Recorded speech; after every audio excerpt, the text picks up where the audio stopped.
Hey, it's Kevin DeWitt here. Welcome to another plugin knowledge session. In this session, we're going to check out a new plugin on the Plugin Alliance site called SPL Iron. Now, this is a monster of a plugin. It's pretty big. It's got lots of settings to it, so it's going to take a little bit of time to go through. It is a mastering compressor.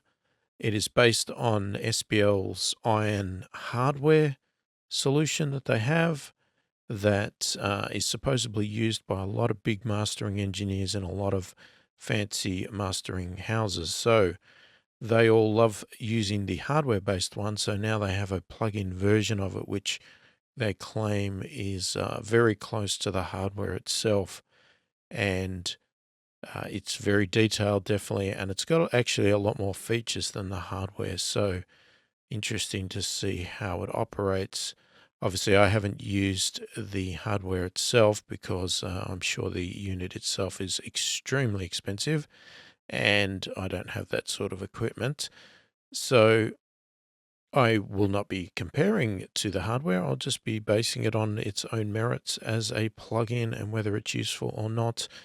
And I'll let you decide what you think of that as I run through some examples. So we can use it on obviously the full song as a mastering session, but they also claim that it's quite useful to be used on individual instruments and vocals and things like that. So we'll do a quick thing on that, but the main focus is going to be on mastering because it is quite a detailed plugin. So let's get into it and check it out.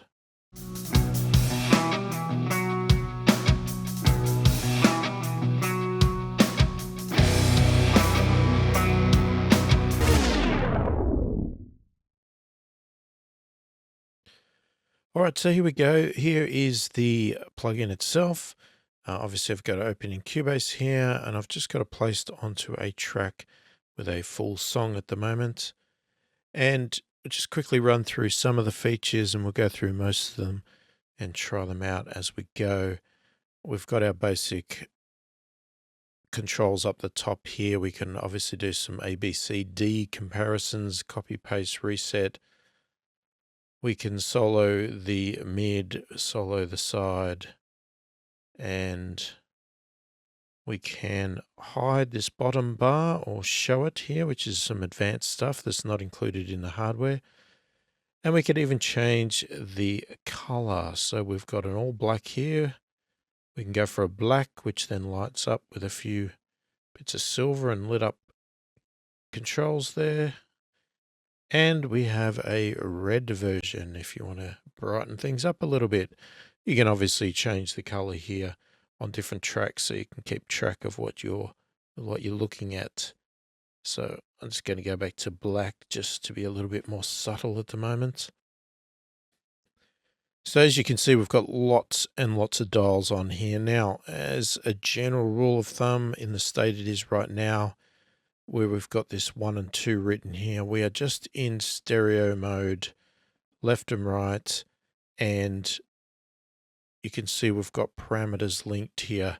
So any change I make on this happens over here as well. So even though it looks like a lot of controls, if you operate in a normal function, then it is really only this section here, and all of this stuff here will just be done by default as we change settings. So it sort of applies to every control over here.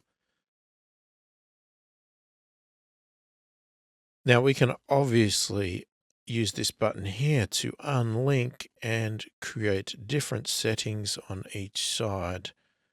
So left or right. And if we wanted to actually go into mid-side mode, we can even do that with this button here. And then again, we can have it linked or we can unlink it and make differences between the mid and the side channel there. So if you had the hardware unit, it would look a bit more like this. It wouldn't have that bottom bar down there. And the controls themselves are fairly simple in the way that if you know how to use a compressor, then you know fairly well how to use this. Okay, so you've got a meter and this little switch here controls what is shown. So if it's switched at the moment is to GR, that's gain reduction. That's how much gain we're reducing it by when we compress. So the VU0 and VU plus 10 is the output. So we can monitor the output.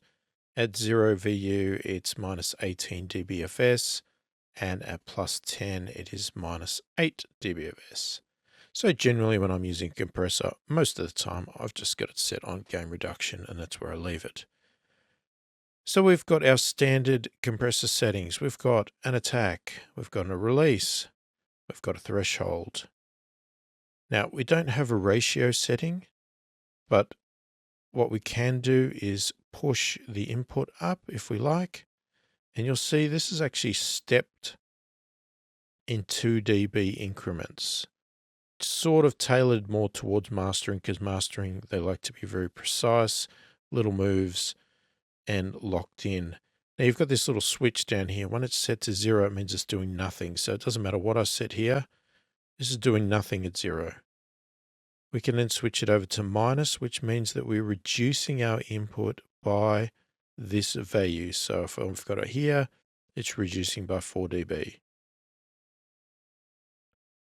If I switch over to plus, then we're increasing the input by 4 dB, or whatever setting you use. And the same applies to the output. So obviously the output control here, we're doing this so that we can balance our plugin, so that when we bypass it and bring it back in, we can get it so that there's no volume change, so we can do a direct comparison between the two. And the exact same settings apply. You've got off, negative, or positive, and then stepped 2 dB increments. These big orange buttons here is basically to bypass and unbypass the plugin. So we're just turning it on and off. Pretty simple. Now we've got some more specialized functions here that are not your standard compressor functions. So we have a tube bias. So this compressor is based on having tubes in it.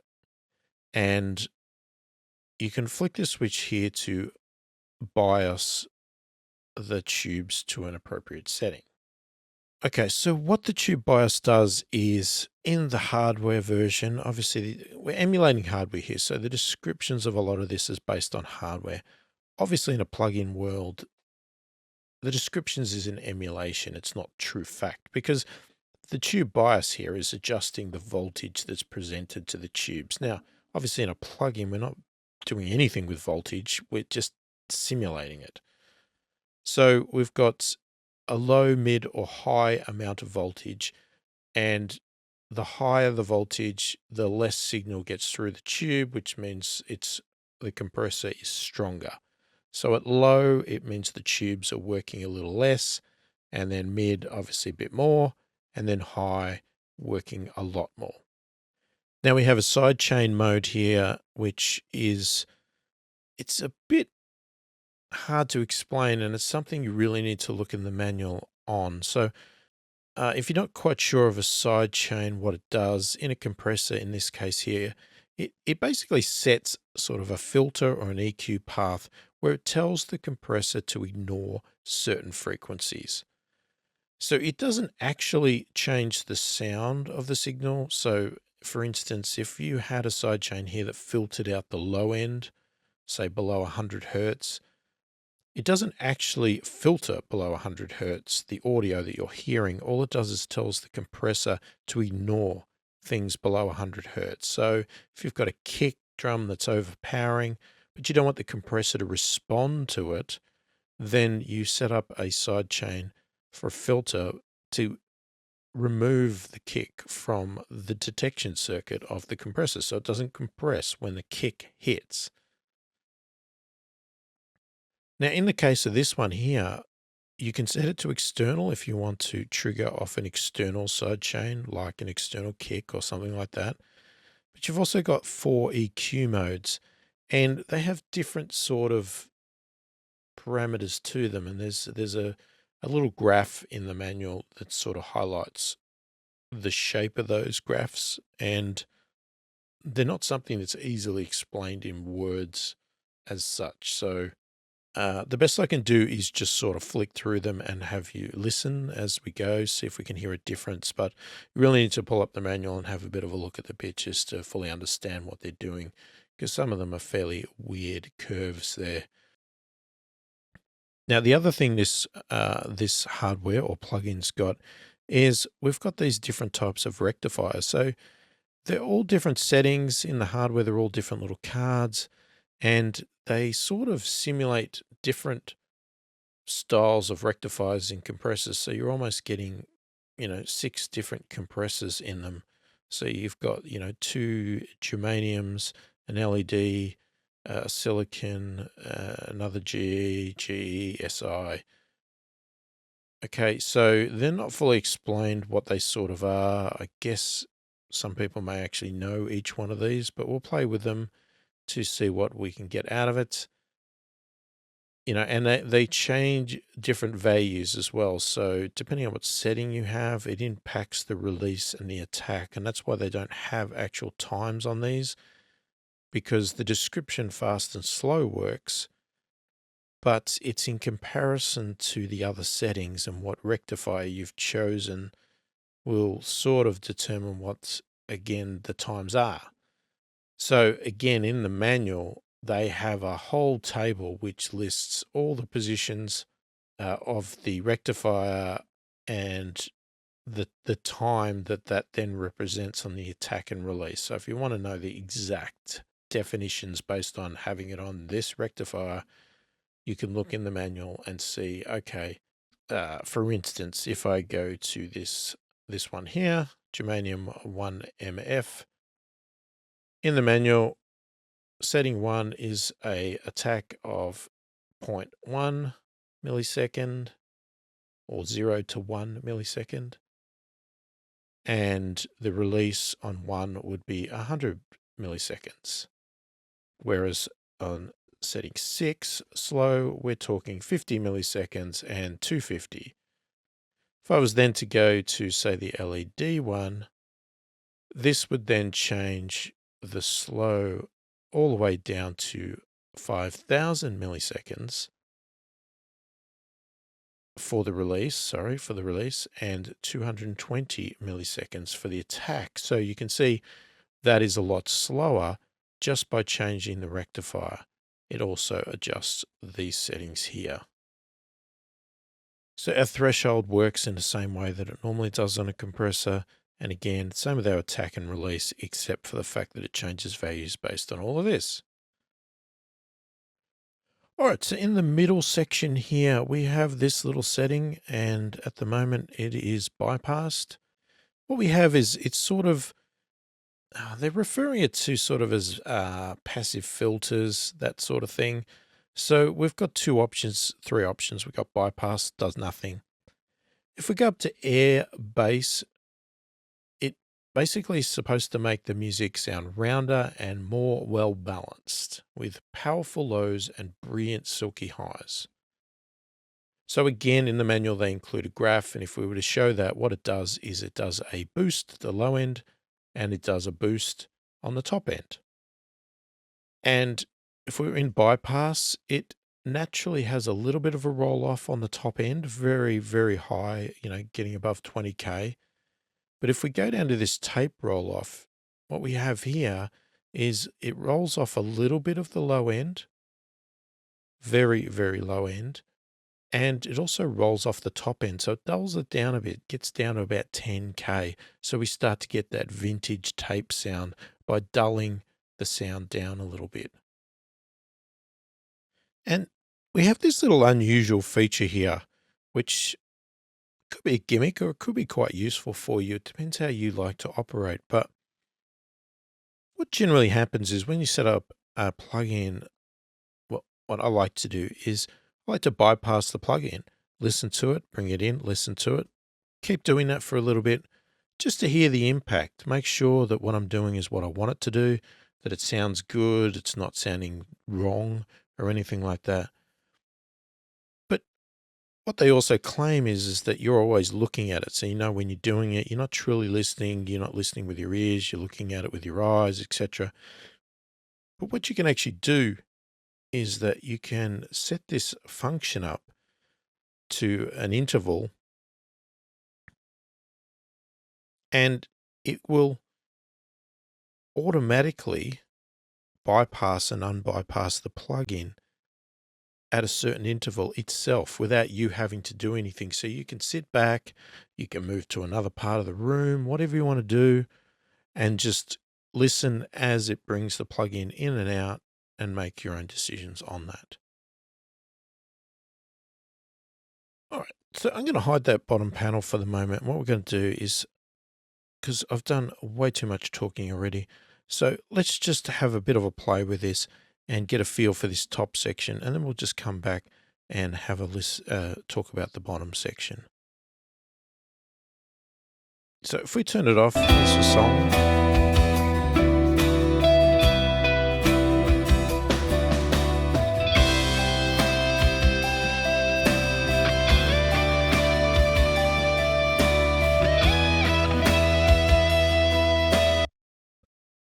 So we've got no settings going at the moment, so I just turn it on and off just to see if it does anything, and it sounds pretty clean.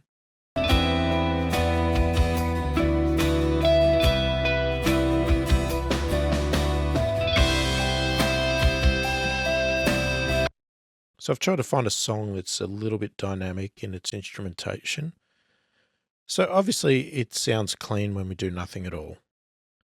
So let's now roll up some threshold here. I'll leave it on LED at the moment.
So I'm just going to push this a little bit harder than probably what you normally would, just so we can overemphasize the sound and see what we can get out of this.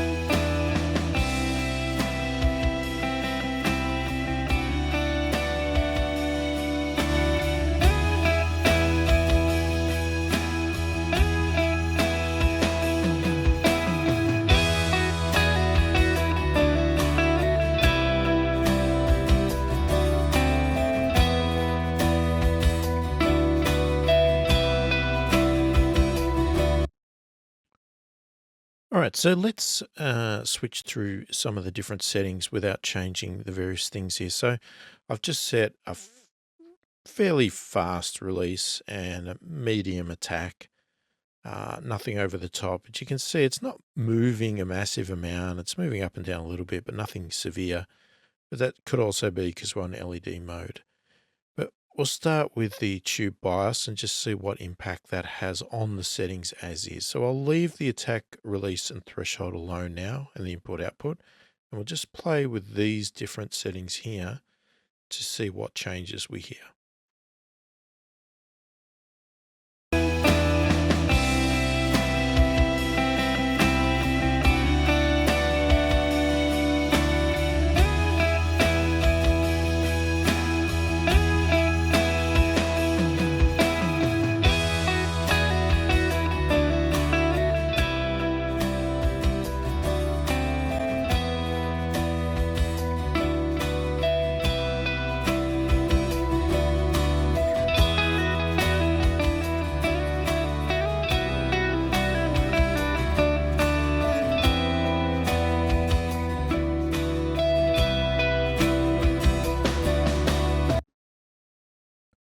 Okay, so we're getting an obviously more gain reduction and a change in volume there. So to do a true sort of test with that one, I'll need to do a bit of an A-B comparison.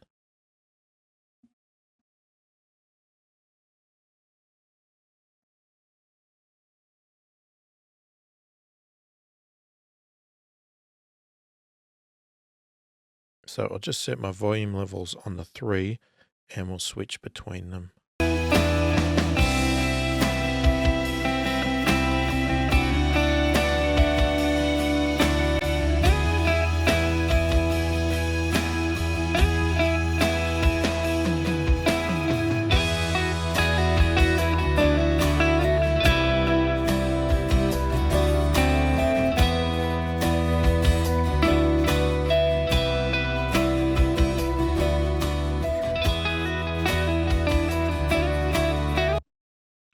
So the mid one's a bit hard to sort of set because it's actually in between the 6 and the 8. So we'll just have to flick between and just see what we think.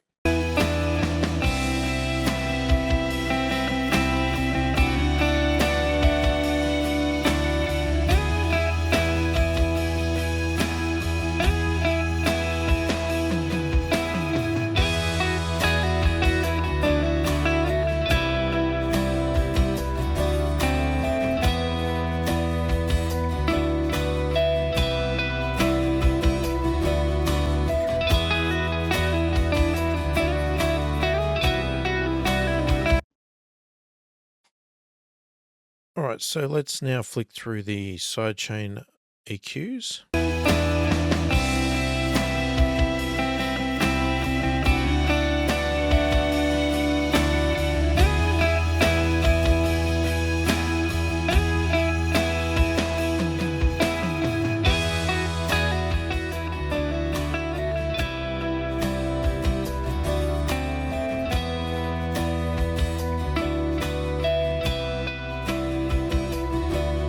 Some weird pumping there.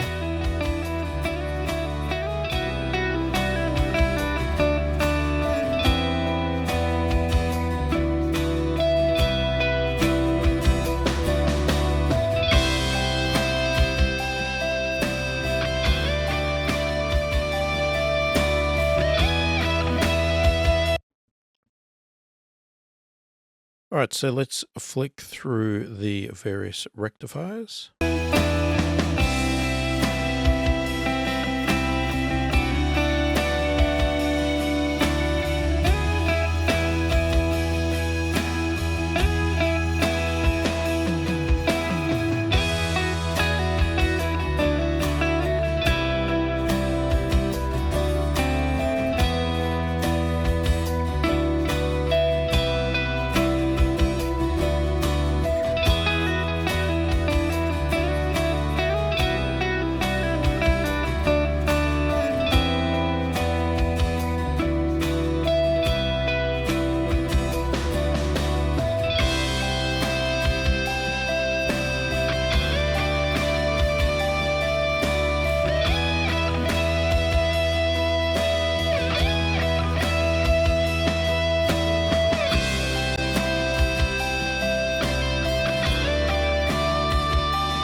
All very subtle little differences there. And obviously, depending on the settings you'd use, as I said, you'd want to tweak these settings to suit as well. So let's have a look at the air bus and tape roller function.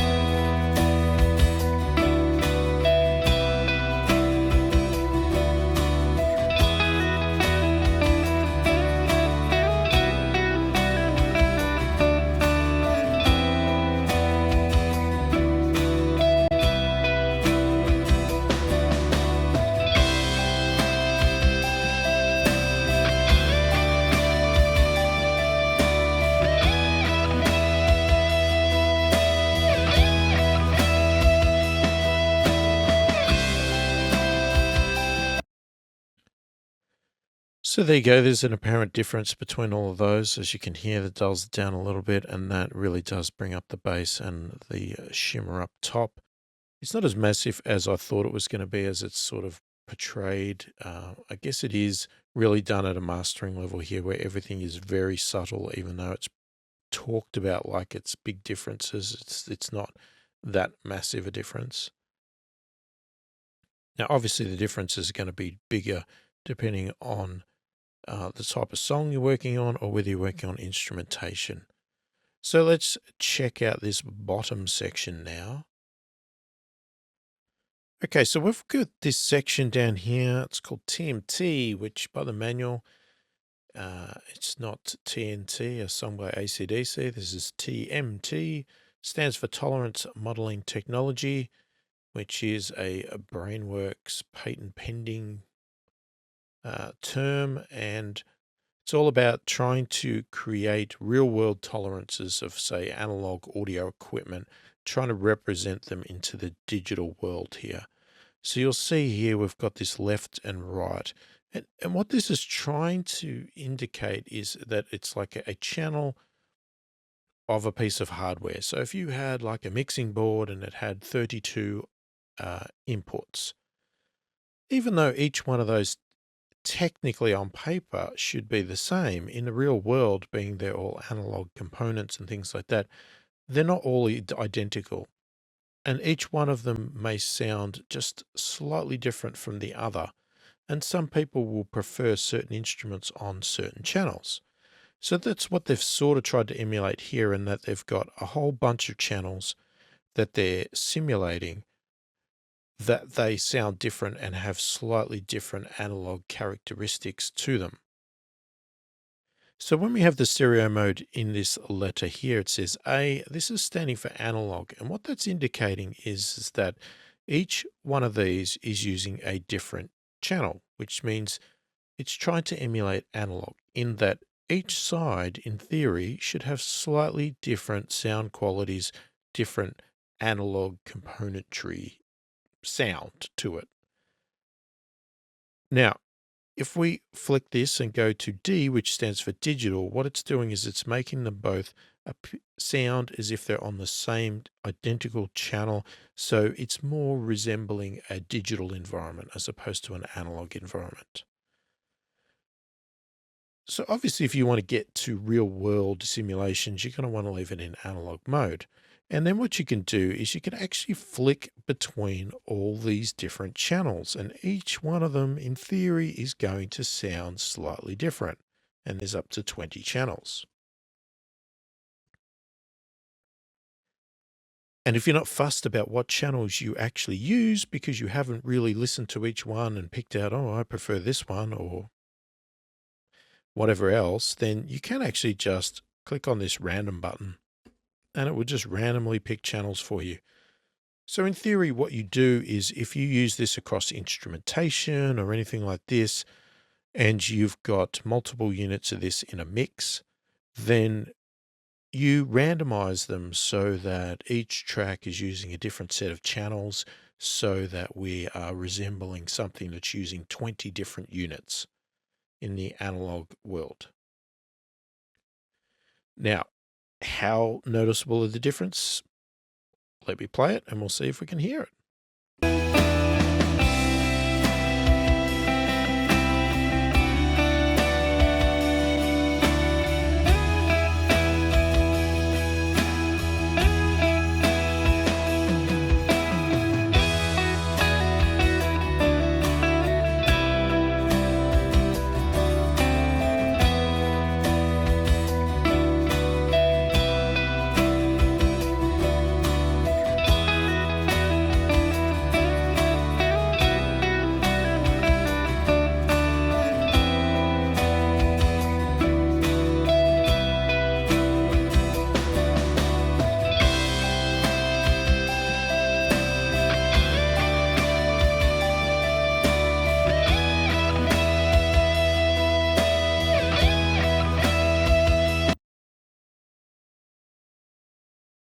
All right, I'm going to come back to this in a minute because this is extremely subtle. Now, maybe some really, really top mastering engineers with extremely expensive equipment can hear all the differences. Now, I'm recording this with headphones on, so I may be missing some of this stuff and I may hear it more apparent if I was to switch over to my monitors in my room, but that's a little bit hard to do while I'm doing these recordings. So maybe you're picking this up more than what I am at the moment listening to this, but then again, if you're watching this on YouTube, you may be not hearing any difference at all because YouTube is just compressing all the audio anyway. So we'll move on, but I want to do one little test with this as a bit of a bonus sort of test, even just for myself to see what we get out of it. So as I showed earlier in the thing, we've got parameter link or not, so we can link them or we can separate them and modify each side individually. And we have mid-side mode. So if we switch over to mid-side mode, we can unclick this parameter and we might want to do something different. We might to not compress the side so much. I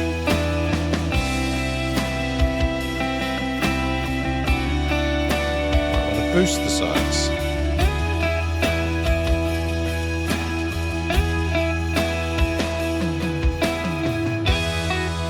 The opposite.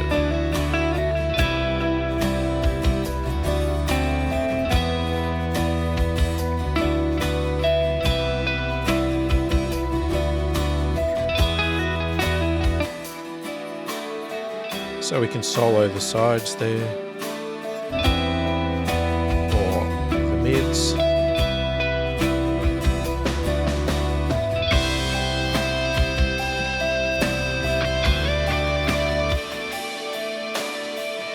We can even use different rectifiers.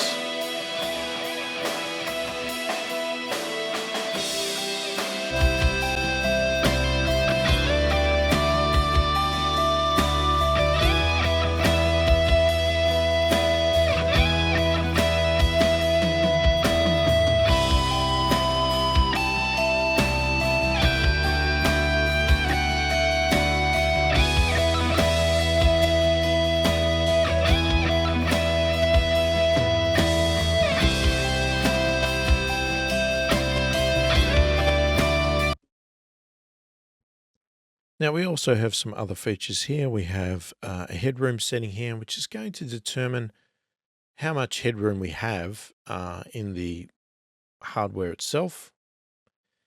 And the less headroom you've got, the more you're going to then hit the ceiling basically and start compressing more, getting more distortion out of it. So you'll see as I bring that down, volume comes down, but also starts compressing more. Bring it up.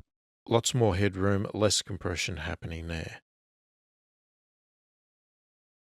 We've also got a high pass filter for the sidechain. So I'm pretty sure that when we have this off, this is still on by default at 20 Hertz sidechain. So it's nothing below 20 Hertz is affecting it, but we can change that and bring it all the way up if we like.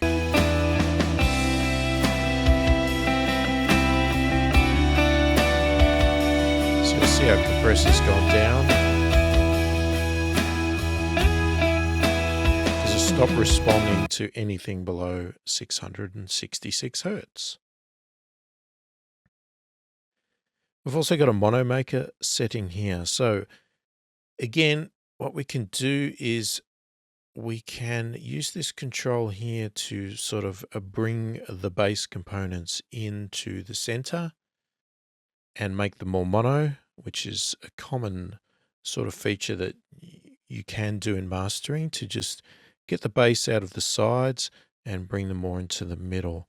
So we can change the frequency level at what that's done. So at the moment it's at 20 Hertz, but if you wanted to make sure that our kick and our bass are really sitting in the middle and not spreading out to the sides, we can push this up. We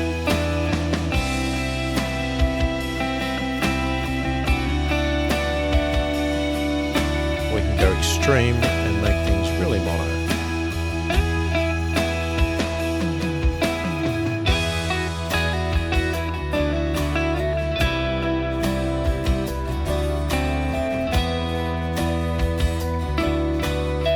So a good setting might be there, about 100 Hertz or 200.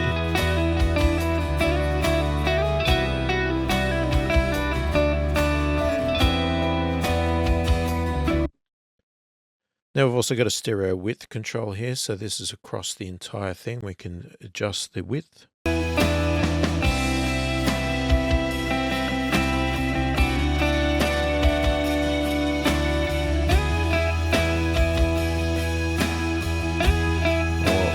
Check mono compatibility by going totally mono.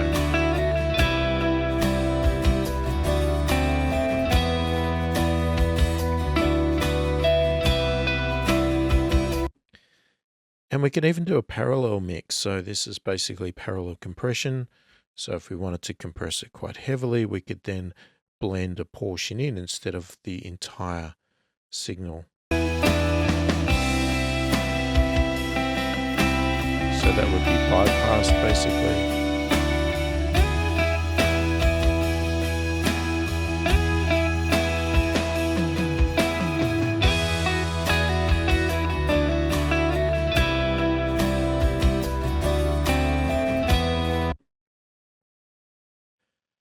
So that's all the settings there. Hopefully you've gotten something out of this and you can see what this plugin is capable of. As you can see, it's not something you're going to use to really majorly color sound or anything like that. It is really a mastering plugin here, but you can use it on individual instruments, and they show them doing that on the website. Basically, this becomes sort of half because it can become a sort of a mono version of it just with the one channel, and you can use it as a standard sort of compressor, but with all these advanced features here. So it's not a one-trick pony type thing where it's only useful for mastering. You can use it in your mixing sessions as well.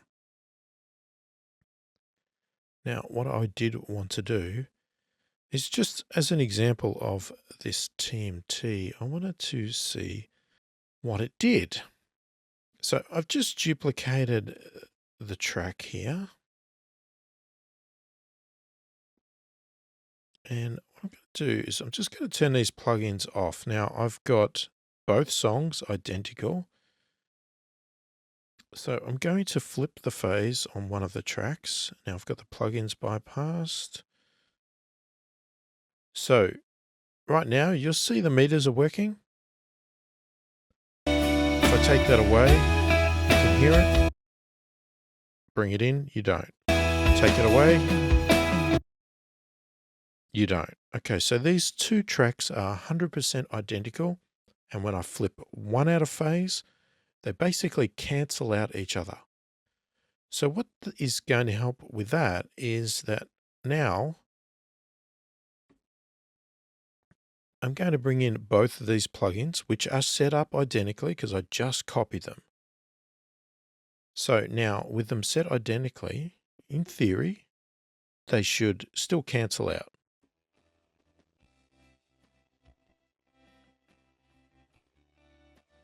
And they don't 100%. I can hear a slight difference, even though they are set up the same. There is obviously a little bit of tolerance variance going on here.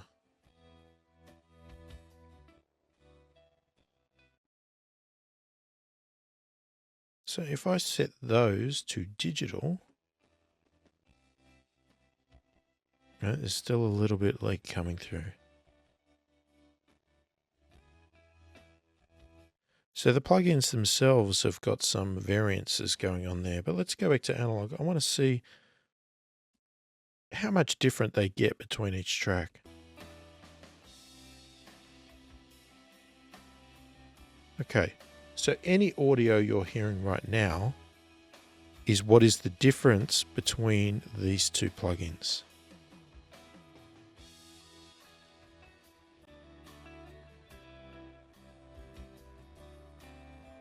And you'll hear as I'm randomizing these channels, what comes through changes. So there is definitely differences on these channels.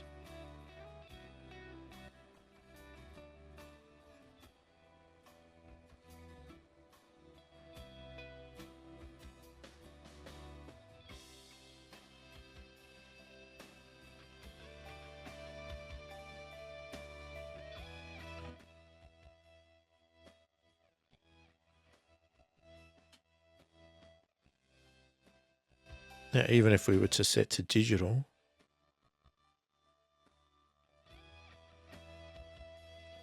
you could flick through each channel individually to hear the differences.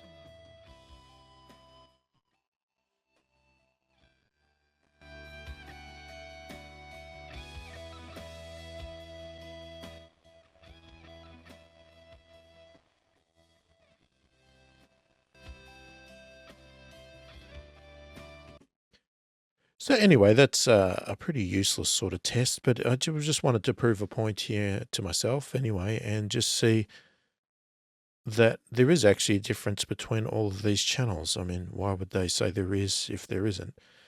But there truly is. So when we do that phase check there, it does change based on the channels you have there. So yeah, so that's interesting that if you've got a very detailed environment here, you may want to play with these to see which channels you like the sound of or give you the best results for each one there. So there you go. There is the SPL Iron Mastering Compressor plugin, which is available on the Plugin Alliance website. Let me know what you think in the comments. If you're watching this video on YouTube, please don't forget to subscribe to my channel to keep up with all the latest videos I release. There's some other videos you can watch here, and also don't forget to come and check out my website as well for more training material. So hopefully this video has been helpful. Thank you for watching, and I will catch you in the next one.